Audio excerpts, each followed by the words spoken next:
I'm delighted to welcome John Kurt, who Rough Sleeping Advisor at the Ministry of Housing, Communities and Local Government. Reflections on Homelessness Projects. Very warm welcome to you. Thank you very much. Okay. Thank you. All yours. Great. That's great, just while Helen's doing that. Thank you very much for inviting me. It's great to be here. I work for the Ministry of Housing, Communities and Local Government, just a short walk down the road there in Marsham Street. And you might wonder what I'm doing here. It's because I've just left the West London Mission, where I've been the chief exec for the last 8.5 years. And I don't know whether, thank you, Helen, that's brilliant, that's great. I'm not sure how familiar people are with the West London Mission. I'll just go here. This is Hine Street Church, just in Marylebone. Are people familiar with Hine Street?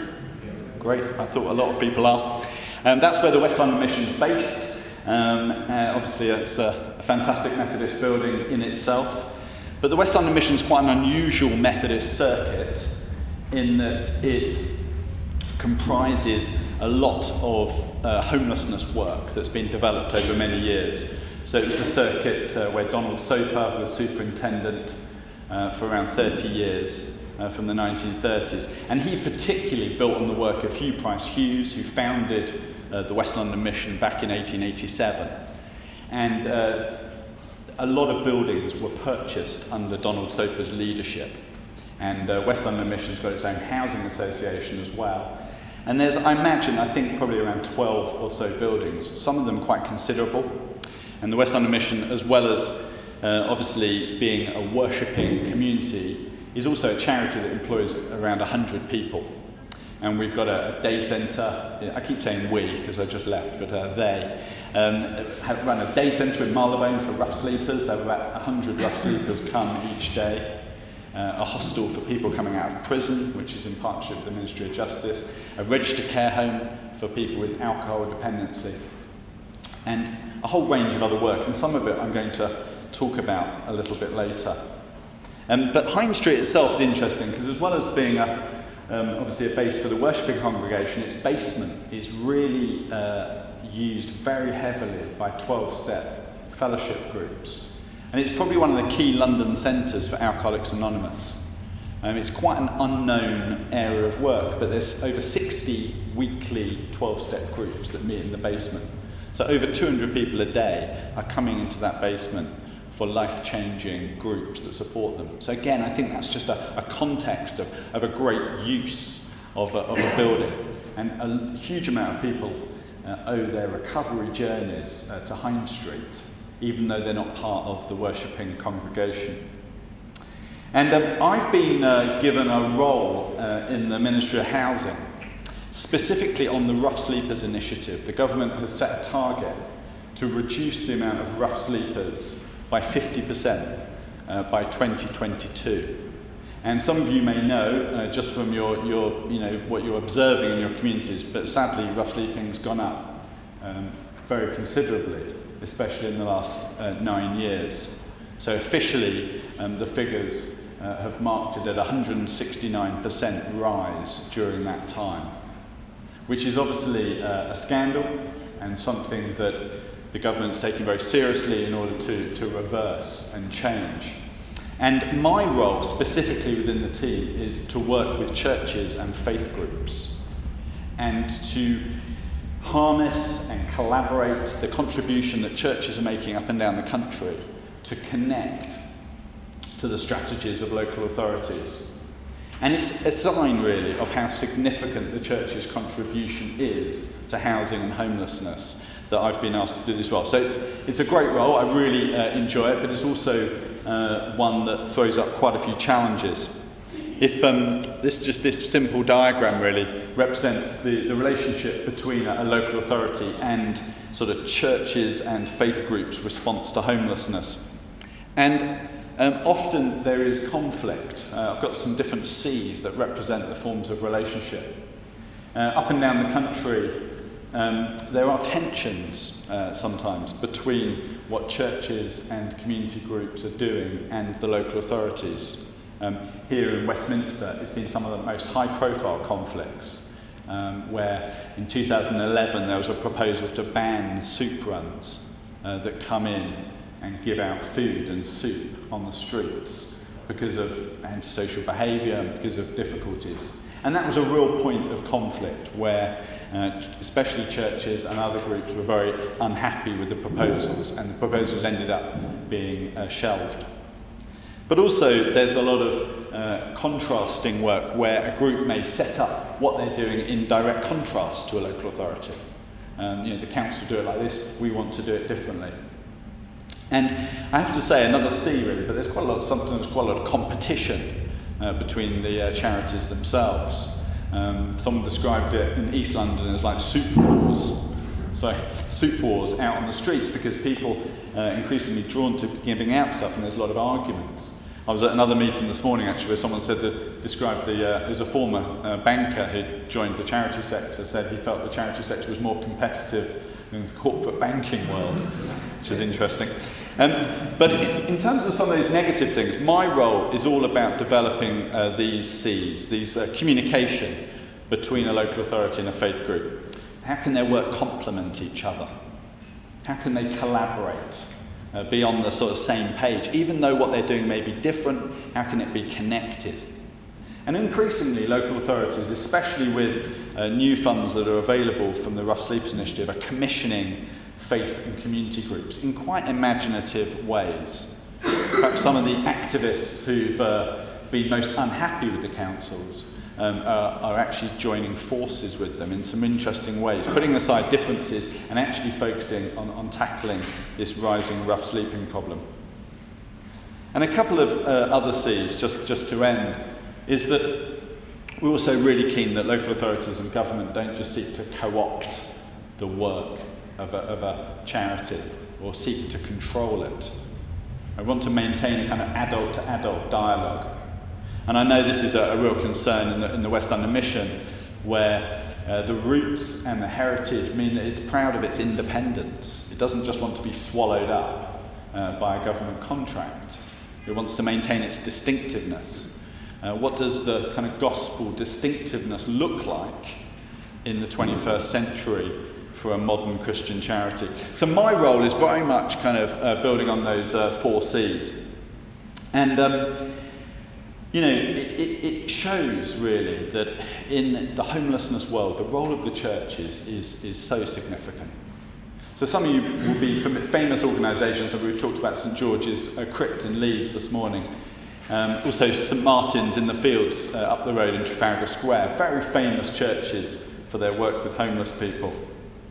Salvation Army, YMCA are obvious examples as well of Christian organisations. But fewer people know that Shelter and Centrepoint were also set up by clergymen.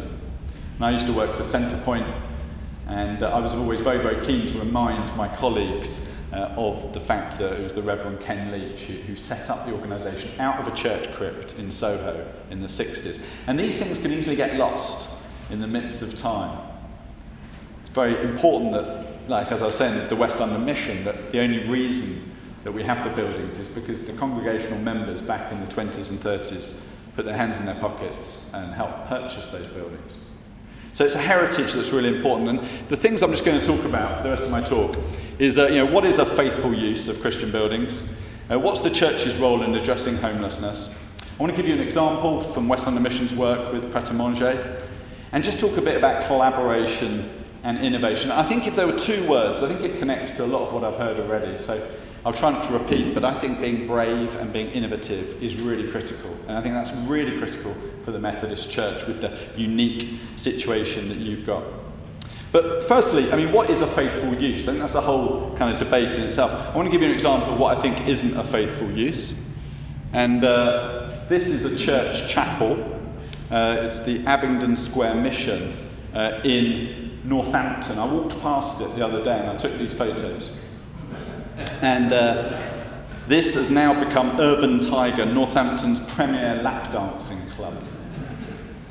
And I must get, apart from taking these photos, I don't know anything about the history of this chapel. So I don't know what went on, but I pretty know for sure that the Reverend E.T. Prust, who laid the original stone, wouldn't feel that this is a faithful use of the building that him and his congregation put together. I just find this, I think it's a bit of a warning sign, really. Because I think rather than a building which is there to bring life and the gospel, the hope and joy of that is being used for purposes which are very antithetical to that. Again, I don't know what happened in the process, but there was obviously, this is a very appointed building in the middle of the high street. And the ironic thing is that another church has bought a modern shop front just up the road to run a Christian centre from. I thought how tragic that those two things haven't aligned. And in terms of what is a faithful use, I think a lot of these things have been mentioned. I think obviously there's explicitly Christian use. You might talk about a worshipping community, using a building. That's obviously what Christian and church buildings were originally created for. But obviously there's a whole range of implicit uses. Christian charities that could be based out of a modernised building. Things like the memory cafes that were just being talked about. Bases for Christian community and charity that may not be explicitly Christian, may not be overtly evangelistic even, but are expressions of the Christian gospel, the gospel of of social justice and of community and of compassion. Now, I'm a real believer. I've spent most of my kind of working life trying to develop projects like that, and I know what a godsend great buildings are. It's certainly at the West London Mission an amazing heritage to have use of so many great buildings. And if a Christian charity isn't available, then as what's been talked about, just positive community use, affordable housing, space for people to come and meet and be together, things that aren't undermining the actual message, perhaps like a casino or a lap dancing club, or even maybe luxury flats that are just only for the very elite, maybe. And I think there's a question that Rick Thorpe talked about earlier. I think there's a real importance of thinking missionally. Rather than just survival and funds going back into a circuit funds, actually how can there be a vision to think missionally about what the town, village, city needs in your space? I think that's where the gospel really comes alive, when people aren't just thinking about maintenance, but thinking about pushing out, in word and deed, meeting needs in a community. That's obviously what inspired so much of the growth of Methodism when Wesley was around, but also with someone like Hugh Price Hughes in the Victorian era, wanting to break out of conformity and to do new things that took the gospel out in ways that worked. And I think we have to be innovative and collaborative if we're going to do that. I also think there's a thing about confidence in the gospel. And we've heard about sort of social justice, and I think they're things that I see very strongly evidenced in the Methodist Church. I also think the sort of verbal evangelistic thrust is so important to be confident in. My father-in-law always talks about, when you're talking about your faith, you should always mention the J word. You always mention Jesus. That's what he says. I was saying this to someone at a sort of social action conference. I was talking to them, I mentioned the J word, and someone came and joined us, and they were nodding away, and they said, absolutely right. Justice is so important. And, a lot of us can be a lot more confident talking about social justice than we can be talking about Jesus. And that's a reality, and that's a historic reality. But I think that if we can be thinking innovatively about connecting these two things, about where the explicit Christian witness connects with the implicit compassion, then it's real dynamite and just what our country needs. In terms of homelessness, the church has roles to address all the different forms, I think, of poverty that are the ingredients of homelessness. There's a poverty of resources. There's a lack of affordable housing. There's welfare changes that cause real challenges for people. Raw poverty is obviously a huge role in homelessness. But alongside it, there's a real poverty of relationships as well. And when I was managing hostels for Centrepoint, for young people in Soho, probably the dominant factor of the young people coming through our doors day by day was the breakdown in their relationships and someone who was willing to care for them. And of course these two are in relationship, and people under financial pressure are more likely to be under relational pressure as well. But underneath it is often a poverty of identity, and with the epidemics of mental health problems, low self-esteem, drug and alcohol addictions, childhood trauma.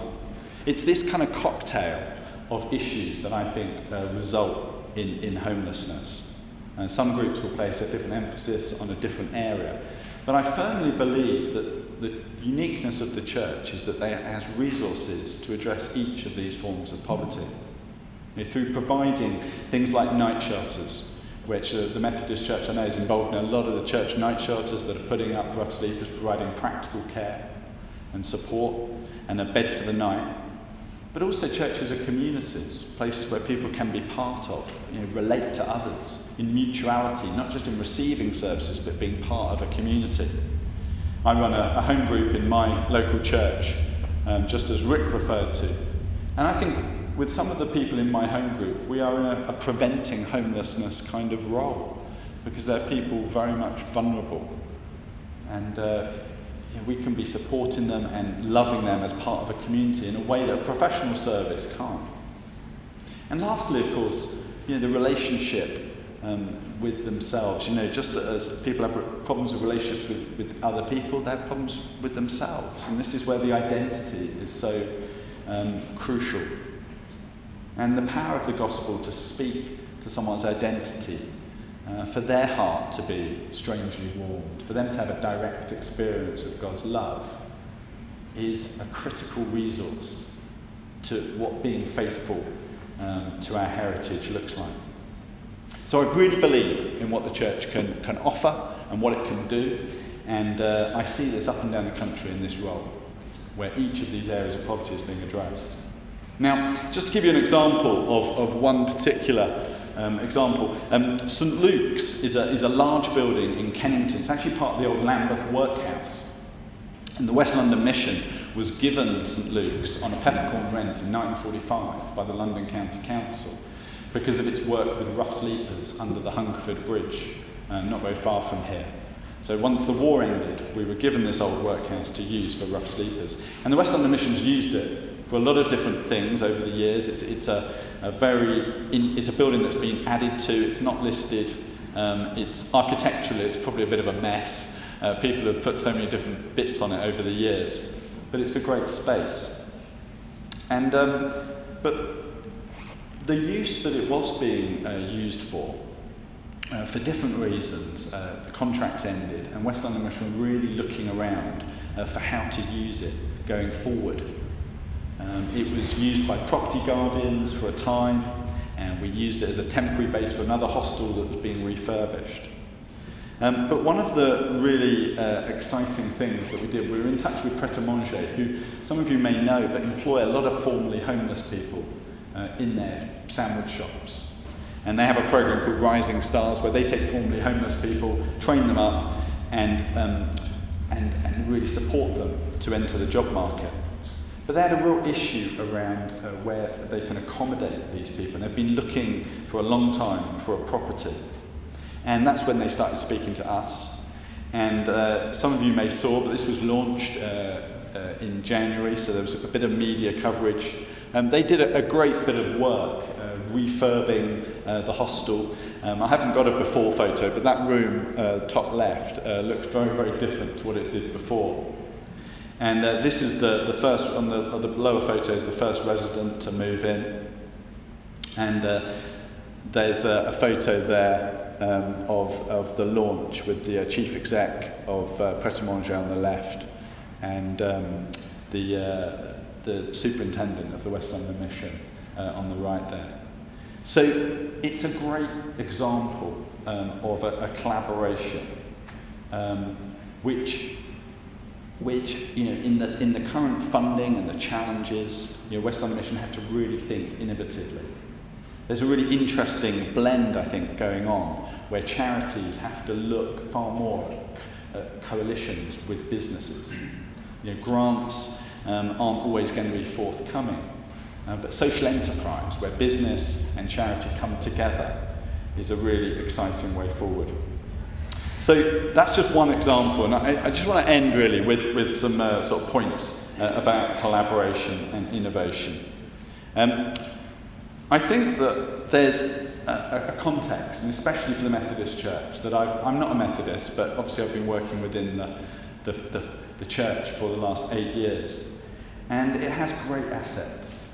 I'm really struck all the time by the investment in buildings that's gone on in the past. But obviously, these great assets, there's also significant challenges, and especially some of the areas around dwindling congregations and a vision for going forward. I think this is some of the reality that I know has been talked about today. And one of the other contexts that we've got is some really interesting new forms of social action.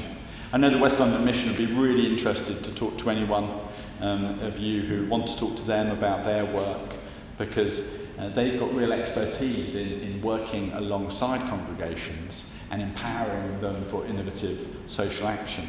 There's also really interesting charities like Hope into Action and Green Pastures, who are providing supported accommodation for formerly homeless people in partnership with Christian congregations. So not just sort of taking over or outsourcing the work, but actually working in partnership, empowering the congregations, taking some of the complexity of managing supported housing off their hands, but actually empowering them to engage and offer support and draw people who need community into the life of the congregations. And they're both two really recommended models, I would say, for work. Just secondly, working collaboratively. I think I do agree with Rick. I run a youth camp down in Devon in the summer, and I'm struck by a lot of the young people in their 20s don't even know the denomination of the church they're part of, let alone care about it. And I think that's a difficulty, I know, for a lot of people, but I think that's the reality. And I think that, in a sense, the saving of a denomination comes not through holding on to its assets, but by spending them missionally, investing in them. I think it's a parable of the talents, where the master goes away and gives assets to his staff, and is really relevant. That we've got to try and spend them. We've got to risk losing in order for greater gain, rather than bury it in a field. And I think that it comes down to partnering with those who've got very different assets and very different challenges. There are churches, a lot of churches, who've got a lot of people and got no buildings.